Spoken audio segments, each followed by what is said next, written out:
রানীনগরের বলে না, সারা মুর্শিদাবাদ জেলায় কংগ্রেস পূর্ণ উদ্যমে তার পুরনো শক্তি ফিরে পেতে চলেছে, পূর্ণ উদ্যমে। এবং সারা মুর্শিদাবাদ জেলায় মানুষের মধ্যে তৃণমূল বিরোধী মানসিকতা ক্রমশ প্রকট হচ্ছে। মানুষ তৃণমূলকে আর বিশ্বাস করছে না, তৃণমূলকে আর ভরসা করছে না। এসআইআর বিরোধী জনসভায় অধীর রঞ্জন চৌধুরী ইসলামপুরে পদযাত্রায় কয়েক হাজার মানুষের ঢল। এসআইআর এর বিরোধিতায় মুর্শিদাবাদ জেলার ইসলামপুরে বিশাল জনসভা ও পদযাত্রা অনুষ্ঠিত হয় এদিন। নসিবপুর থেকে ইসলামপুর বাসস্ট্যান্ড পর্যন্ত প্রায় 2 কিলোমিটার পথ পায়ে হেঁটে জনসভায় অংশ নেন কংগ্রেস নেতা অধীর রঞ্জন চৌধুরী। এই কর্মসূচিতে কয়েক হাজার কর্মী সমর্থকদের উপস্থিতিতে এলাকা জুড়ে ব্যাপক সাড়া পড়ে।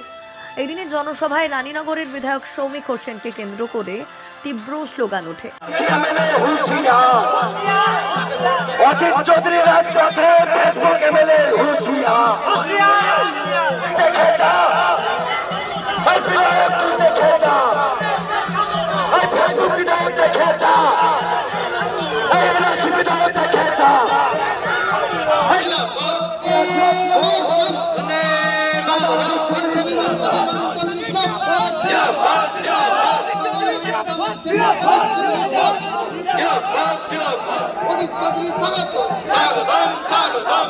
সভায় উপস্থিত ছিলেন সর্বভারতীয় কংগ্রেস কার্যকরী কমিটির সদস্য অধীর রঞ্জন চৌধুরী, রানীনগর বিধানসভার পর্যবেক্ষক জাহাঙ্গীর ফকির, রানীনগর 1 নম্বর ব্লক কংগ্রেসের সভাপতি আবু হানিফ মিয়া, রানীনগর 1 নম্বর ব্লক কংগ্রেসের সহকারী সভাপতি জুলফিকার আলী, রানীনগর 2 নম্বর ব্লক কংগ্রেসের সভাপতি মমতাজ বেগম হীরা সহ একাধিক ব্লক স্তরের নেতা সহ হাজারো কর্মী সমর্থক।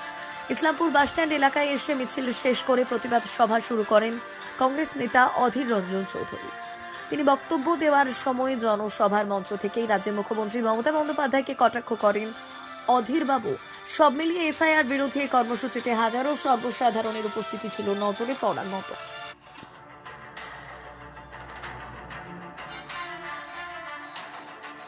আপনাকে অনুরোধ করতে চাই, দণ্ডি থেকে ফারাক্কা পর্যন্ত সমস্ত জায়গায় কংগ্রেসের যে আজকে উদ্দীপনা উন্মাদনা সৃষ্টি হয়েছে সেটাকে রূপ দিতে হবে। আমাদের শ্রদ্ধেয় দাদা শ্রী অধীর রঞ্জন চৌধুরী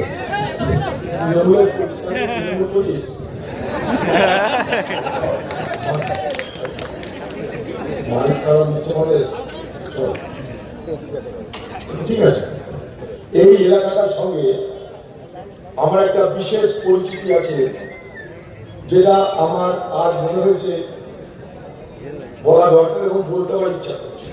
সারা রানীনগরের বলে না, সারা মুর্শিদাবাদ জেলায় কংগ্রেস পূর্ণ উদ্যমে তার পুরনো শক্তি ফিরে পেতে চলেছে, পূর্ণ উদ্যমে। এবং সারা মুর্শিদাবাদ জেলায় মানুষের মধ্যে তৃণমূল বিরোধী মানসিকতা ক্রমশ প্রকট হচ্ছে। মানুষ তৃণমূলকে আর বিশ্বাস করছে না, তৃণমূলকে আর ভরসা করছে না। ক্রমশ মানুষের বিশ্বাস ভরসা কংগ্রেসের প্রতি দিনের পর দিন বাড়ছে। যে কোনো সভায় মানুষের উপস্থিতি তার প্রমাণ দিচ্ছে। কোনো দল কোথায় কি করবে না করবে তার জন্য তো কংগ্রেস কিছু বলার দরকার। বারবার আহ্বান কংগ্রেস কি করছে দেখতেই পাচ্ছেন।